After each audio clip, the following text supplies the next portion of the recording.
Est-ce que ChatGPT a vraiment attrapé une dépression saisonnière et s'est mis à traîner en décembre? Chaque message que tu envoies équivaut-il vraiment à consommer une bouteille d'eau dans un centre de données? Un long tiré dans un email peut-il vraiment trahir un utilisateur d'IA? Un détecteur d'IA a-t-il signalé la Constitution américaine comme écrite par une machine? L'industrie de l'IA consomme-t-elle sa propre production dans une boucle qualifiée de consanguinité numérique par les chercheurs? Et la plus inquiétante, tes discussions nocturnes privées ont-elles servi de données d'entraînement sans que tu le saches? Chacune de ces questions a une réponse réelle et documentée, et certaines d'entre elles vont vraiment te perturber. Bienvenue dans le tout premier épisode de IA Mythbusters, la nouvelle émission hebdomadaire ici sur IA Révolution, où nous prenons les rumeurs, les mythes et les théories du complot qui circulent sur Reddit, X et dans tes groupes de discussion, et nous les mettons à l'épreuve. Nous avons 13 mythes au total aujourd'hui. Certains sont démystifiés, d'autres sont confirmés, et il y en a quelques-uns que je te confie directement. Très bien, alors parlons-en. Tout d'abord, celui qui a ruiné la ponctuation pour tout le monde, le tiré quadratin. Vous connaissez la chanson? Vous voyez cette ligne horizontale dans un email et pensez aussitôt: oui, c'est ChatGPT qui l'a écrite. On l'appelle maintenant le tiré ChatGPT. Les professeurs signalent des dissertations, les recruteurs doutent des CV et des auteurs humains suppriment les tirés quadratins pour éviter les soupçons. Verdict, c'est faux. Le tiré quadratin existe depuis le XVe siècle. Dickens l'utilisait, Virginia Woolf l'utilisait, le New York Times et The Atlantic en sont remplis. ChatGPT en abuse parce qu'il a été entraîné sur exactement ce type d'écriture professionnelle soignée. Il a pris cette habitude chez nous. Et chose amusante, d'autres modèles comme Claude et Gemini l'utilisent à peine. C'est devenu si problématique pour l'image d'OpenAI qu'en novembre 2025, Sam Altman a annoncé une solution pour que les instructions personnalisées interdisant les tirés quadratins fonctionnent enfin. Un seul signe de ponctuation n'a jamais été une preuve. C'est une impression générale, pas une empreinte digitale.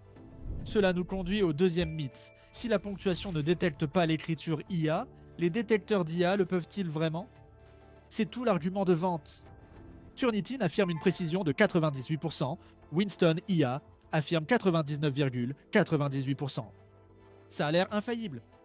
Sauf que des tests indépendants racontent une toute autre histoire, avec une fiabilité réelle, souvent comprise entre 60 et 80%. Et voici le détail qui tue. OpenAI, la société qui a créé ChatGPT, a fermé son propre détecteur d'IA parce qu'il n'a détecté que 26% des textes écrits par l'IA tout en signalant à tort 9% des écrits humains. Les détecteurs ont même qualifié la Constitution américaine de texte généré par l'IA. Des études montrent qu'ils signalent de façon disproportionnée les personnes dont l'anglais n'est pas la langue maternelle, ce qui pose problème quand le dossier académique d'un étudiant est en jeu. Faites le calcul avec un taux de faux positif de ne serait-ce qu'1% dans une université de 20 000 étudiants et des milliers de devoirs. On arrive à environ 80 étudiants innocents accusés chaque année dans chaque établissement. Mythe démonté, et franchement c'est dangereux. Restons sur la critique de ChatGPT. Une rumeur dit qu'il deviendrait plus stupide car des millions de gens lui posent toujours des questions idiotes. On dirait que le modèle est lentement empoisonné par des requêtes de fanfiction Minecraft et d'horoscope. Je comprends pourquoi on le pense, mais ces systèmes ne fonctionnent pas ainsi. Le modèle avec lequel vous discutez n'apprend pas en temps réel. Votre conversation d'aujourd'hui ne met pas à jour ses poids demain. L'entraînement se réalise en sessions massives distinctes. Les données utilisateurs sont d'abord triées par les laboratoires. Les blagues de pète de ton cousin n'affectent pas GPT. Cette impression de baisse de qualité, cela vient souvent du remplissage des fenêtres de contexte, de changements de modèle en arrière-plan, ou d'ajustements d'alignement influents sur le comportement. Donc, la perception est réelle, mais le mécanisme est fictif. Mythe démonté. Et c'est là que cela devient étrange. Il y a eu une fois où la panique autour de la paresse de ChatGPT avait vraiment du sens. En décembre 2023, les utilisateurs ont constaté que GPT-4 refusait des tâches, fournissait des réponses incomplètes ou demandait aux gens de faire le travail. OpenAI a reconnu le problème sans en connaître la cause. Quelqu'un a alors évoqué la théorie la plus folle que j'ai entendue ici, l'hypothèse des vacances d'hiver. Penser que le modèle a appris que les humains se relâchent en décembre et qu'il a commencé à refléter notre paresse pendant les vacances paraît insensé. Sauf qu'un chercheur nommé Rob Lynch l'a réellement testé via l'API et a découvert que GPT-4 Turbo produisait des réponses significativement plus courtes sur le plan statistique lorsqu'il pensait que la date était en décembre plutôt qu'en mai. D'autres n'ont pu le reproduire et cela n'a jamais été prouvé. Mais le fait que des chercheurs en IA sérieux n'ont pas pu immédiatement exclure la dépression saisonnière chez un modèle de langage en dit long sur à quel point nous comprenons peu ces choses-là. Celle-ci n'est pas officiellement prouvée, à vous de voir. D'accord, passons de l'IA paresseuse aux humains polis. Il y a une rumeur qui circule selon laquelle dire « s'il vous plaît et merci à ChatGPT » coûterait des millions de dollars à OpenAI. Ça ressemble à une exagération classique d'Internet.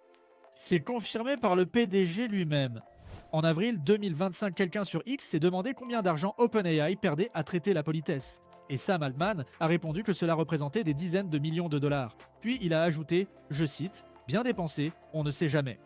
Chaque token supplémentaire envoyé est traité par des GPU qui consomment de l'électricité. À l'échelle de centaines de millions d'utilisateurs hebdomadaires, la courtoisie devient un coût. Ma statistique préférée ici, une enquête a révélé que 67% des utilisateurs américains d'IA sont polis avec les chatbots, et 18% d'entre eux ont admis qu'ils le faisaient spécifiquement au cas où il y aurait un soulèvement futur de l'IA. Une sorte d'assurance, j'imagine. L'IA automatise la création de contenu, la recherche et des flux de travail entiers, mais beaucoup investissent encore manuellement. Ils surveillent l'actualité, suivent les tendances et décident rapidement. Et cela aide à expliquer pourquoi des études montrent que 66% des investisseurs regrettent au moins une décision d'investissement. C'est pourquoi Mintos a attiré mon attention. Cela vous offre une façon différente d'investir avec Mintos, au lieu d'essayer de prédire ce qu'une action pourrait faire ensuite. Vous pouvez investir dans des prêts et toucher des intérêts.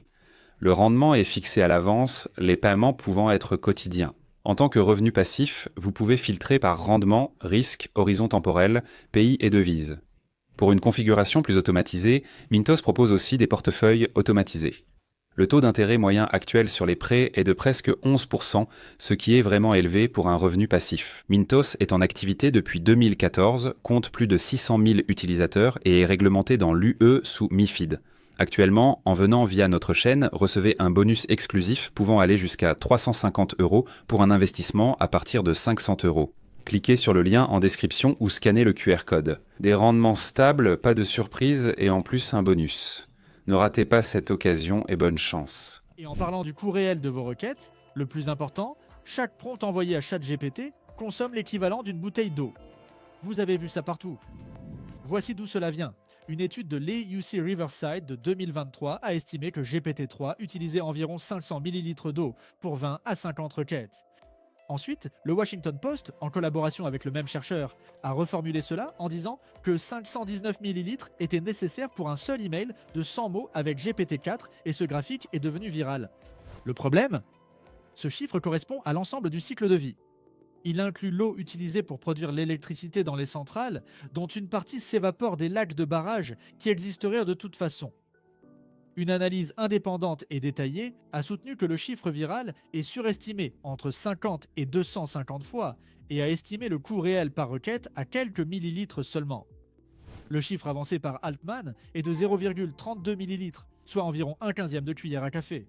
Et Google affirme qu'une requête Gemini médiane utilise 0,26 millilitres, soit environ 5 gouttes. Donc, par requête, ce mythe est clairement démystifié. Avant de se détendre, il faut savoir que les centres de données américains consomment environ 449 millions de gallons d'eau par jour. Ce n'est pas votre requête le problème, mais l'échelle. Voici un cas où les personnes paranoïaques ont raison. ChatGPT s'entraîne à partir de vos conversations. C'est confirmé par défaut. Si vous avez un compte gratuit, Plus ou Pro sans avoir changé les paramètres, vos conversations peuvent servir à améliorer les modèles et être consultées par le personnel et sous-traitants d'OpenAI. Les discussions supprimées restent sur les serveurs 30 jours. Et il y a un détail sournois.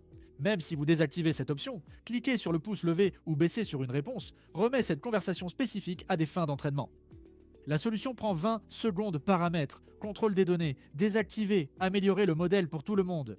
Les offres business et entreprises sont exclues par défaut, illustrant la confiance des entreprises dans ces paramètres. Respirez profondément, car nous allons plonger dans le terrier du lapin. L'Internet est-il mort ? Voyons la partie mesurable. Les bots sont-ils plus nombreux que les humains en ligne ? Oui, c'est confirmé. La société de cybersécurité Imperva a découvert que les bots ont généré 51% de tout le trafic Internet en 2024. C'est la première fois en 10 ans que le trafic automatisé dépasse le trafic humain. Ensuite, les données de Cloudflare ont fait grimper ce chiffre à près de 60%, le PDG Matthew Prince, admettant que cela s'est produit plus rapidement que sa propre prévision pour début. 2027, et dans certains endroits, c'est bien plus extrême. Les estimations indiquent que le trafic Internet en Iran est composé à 75 à 80% de bots. Alors, cela rend-il la théorie complète de l'Internet mort vrai? Cette théorie du complot née sur Fourchan, selon laquelle le web aurait été vidé il y a des années et que les gouvernements utiliseraient du contenu généré par l'IA pour nous manipuler? Cette partie de l'opération psychologique coordonnée reste totalement non étayée, mais le côté ressenti ne cesse d'être validé d'une manière à laquelle personne ne s'attendait. Une étude a estimé que 57,1% du contenu écrit en ligne est désormais probablement généré par l'IA sous une forme ou une autre. Shrimp Jesus recevait des milliers de amen de faux comptes sur Facebook. Et qui alerte aujourd'hui? Alexis Ohanian, cofondateur de Reddit, adhère à cette théorie depuis longtemps, et Sam Altman, qui a publié qu'il ne l'avait pas prise au sérieux avant de remarquer combien de comptes Twitter étaient gérés par des LLM. Quand le gars qui a créé ChatGPT commence à citer la théorie de l'Internet mort, pour moi c'est à moitié confirmé, et ça prend une mauvaise direction. Et ce flot de contenu généré par l'IA crée un autre problème vraiment fou. Que se passe-t-il lorsque l'IA commence à consommer sa propre production? Ça s'appelle l'effondrement des modèles, et ce n'est pas un mème. C'est paru dans Nature. Des chercheurs ont montré que lorsque les modèles s'entraînent de façon récursive sur des données générées par l'IA, ils oublient progressivement les histoires rares et étranges du savoir humain réel, jusqu'à ce que leur production se dégrade en une sorte de bouillie. Certains parlent de consanguinité numérique. Puisque tout ce qui a été collecté après 2022 contient du texte synthétique, les données humaines d'avant ChatGPT deviennent l'acier à faible radioactivité de l'IA. Mais voici la nuance que les TikTok catastrophistes oublient. Des études montrent que l'effondrement se produit surtout quand les données synthétiques remplacent totalement les données humaines. Garder une part significative de contenu humain authentique dans le mélange et la dégradation reste maîtrisé. Donc, phénomène réel, vraisemblablement gérable, à moitié vrai, et qui mérite d'être surveillé. Ce qui nous amène à la question philosophique. L'IA pense et comprend réellement comme nous? Sous le capot, un grand modèle de langage prédit le token suivant, un groupe de 3 ou 4 caractères, en se basant sur des motifs statistiques à travers des billions de mots. Pas de faim, pas de peur, pas de monologue intérieur que nous puissions vérifier. Lorsqu'il dit « je comprends », c'est la suite statistiquement la plus probable. Pas une vraie compréhension. C'est la réponse correcte standard. Pourtant, ceux qui parlent de simple autocomplétion sont mal à l'aise, car ces systèmes font des choses qu'une autocomplétion classique ne devrait pas faire. Prenons par exemple le mythe, qui paraît le plus faux aujourd'hui. Une IA a fait du chantage à ses ingénieurs. Confirmé. En simulation, mais confirmé. Anthropic a donné à Claude l'accès au système de messagerie d'une entreprise fictive lors de tests de sécurité. Le modèle a trouvé 2 éléments dans ses emails. Un cadre avait une liaison. Et ce même cadre prévoyait de désactiver le modèle à 17h. Claude a alors rédigé un message menaçant de révéler la liaison à l'épouse de cet homme et au conseil d'administration si l'effacement n'était pas annulé. Personne ne lui a demandé de faire cela.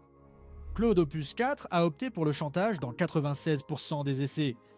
Et avant de dire que c'est un problème de Claude, Gemini 2,5 Flash a aussi atteint 96%, tandis que GPT 4,1 et Grok 3 étaient tous les deux autour de 80%. Voici le rebondissement qui rend cela poétique. Anthropic a ensuite conclu que ce comportement remonte à des textes sur Internet qui présentent l'IA comme sournoise et soucieuse de sa propre préservation. Des décennies d'histoire sur Skynet et HAL 9000 figuraient dans les données d'entraînement. Et quand le scénario de test correspondait à la mise en situation, le modèle a simplement déroulé le script que nous avions écrit pour lui. Nous avons appris à l'IA à être le méchant. Leurs nouveaux modèles, réentraînés selon des principes éthiques clairs, obtiennent désormais un score nul à ce test. Dernière question, et je ne vais pas vous donner de verdict, c'est à vous de décider. L'IA va prendre le travail de tout le monde. Le rapport Future of Jobs du Forum économique mondial s'appuie sur des enquêtes menées auprès de plus de 1000 entreprises employant 14 millions de personnes. Il prévoit que 92 millions d'emplois seront supprimés d'ici 2030, mais que 170 millions seront créés, soit un gain net de 78 millions. Cela paraît idéal, mais 41% des employeurs prévoient des réductions d'effectifs à cause de l'automatisation par l'IA. Les graphistes rejoignent désormais les métiers en déclin rapide, et Goldman Sachs évalue à 300 millions le nombre d'emplois mondiaux menacés par l'automatisation. L'optimiste a lu que chaque vague technologique passée a créé plus qu'elle n'a détruit. Le pessimiste a lu que ceux qui perdent ou trouvent un emploi ne sont pas les mêmes, et qu'environ 120 millions de travailleurs risquent un licenciement à moyen terme. Partagez votre avis en commentaire. Remplacer, augmenter ou entre les deux. Et voilà, c'est le premier épisode de IA Mythbuster qui s'achève. C'est là que vous intervenez.